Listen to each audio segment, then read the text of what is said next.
नुपुर शर्मा ने जिसे चिंगारी भर समझा था वो अब जंगल की आग हो चुकी है।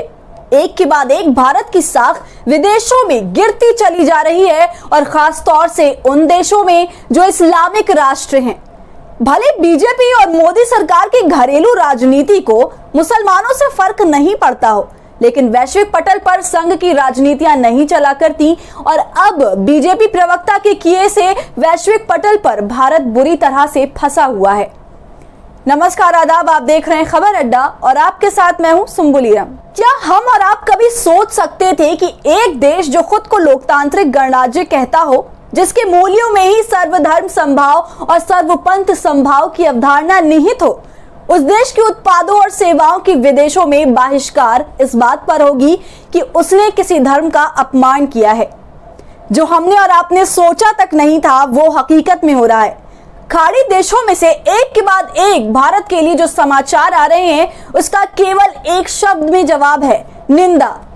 हर वो देश जो चाहे भारत के रणनीतिक साझेदार रहे हो या हमसे वैश्विक पटल पर उतनी नजदीकियां नहीं रखते हो, सब भारत की सरकार की नुपुर शर्मा पर नरमी को निंदनीय बता रहे हैं। कल तक जहां कतर, ओमान, अफगानिस्तान, सऊदी और ईरान जैसे देशों ने भारत से पैगंबर मोहम्मद के अपमान पर जवाब मांगा था, तो आज इन देशों की सूची में लीबिया और संयुक्त राज्य अमीरात का नाम भी जुड़ चुका है। कुवैत में तो बाकायदा सुपरमार्केट से भारतीय उत्पादों को हटा लिया गया है और उसकी जगह बोर्ड टांग दिए गए हैं ये लिखकर कि आम जनमानस उन सामानों का बहिष्कार करे जो भारत में तैयार किए जा रहे हैं। इन देशों के साथ पाकिस्तान तक को हमने खुद पर उंगलियां उठाने का मौका दे दिया है। जिस इस्लामिक राष्ट्रों के संगठन इस्लामिक सहयोग संगठन में पाकिस्तान की आपत्तियों को नजरअंदाज करके तत्कालीन विदेश मंत्री स्वर्गीय सुषमा स्वराज जी को बतौर गेस्ट ऑफ ऑनर शामिल किया था, जिस यूएई ने अपना सर्वोच्च नागरिक सम्मान ऑर्डर ऑफ जायद से प्रधानमंत्री नरेंद्र मोदी को सम्मानित किया था, वही देश अब भारत के राजदूतों को समन भेज रहे हैं और जवाब तलब कर रहे हैं। भले भारत की मोदी सरकार देश के भीतर की राजनीति को ज्यादा तवज्जो देते हुए नुपुर पर कोई कार्रवाई ना करे, लेकिन विदेशों के सामने भारत की बिगड़ती छवि केवल नुपुर शर्मा को पार्टी से बाहर का रास्ता दिखा देने भर से सही नहीं हो जाएगी और इसके बहुत बड़े परिणाम अभी आने बाकी हैं। आपको बता दें कि खाड़ी देशों में रहने वाले भारतीयों की संख्या 89 लाख से ज्यादा है। भारत खाड़ी देशों से करीब अपनी जरूरत का 60% क्रूड ऑयल खरीदता है और रेमिटेंसेस की यदि बात करें, मतलब देश के बाहर रहने वाले भारतीय जो देश में पैसा भेजते हैं, उसका आधा हिस्सा उन भारतीयों से आता है जो इन खाड़ी देशों में रहते हैं।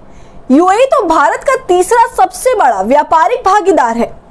तो अब बीजेपी सरकार को सोचना होगा कि उसे विदेशों से संबंध साधना है या नुपुर शर्मा का वकील बनना है, क्योंकि अगर मामले को जल्द से जल्द सुलझाया नहीं गया तो नुपुर शर्मा के जिस जहर को उसकी नादानी दिखाने की कोशिश की जा रही है वो भारत को आर्थिक और रणनीतिक तौर पर बहुत बुरी तरह प्रभावित करेगी।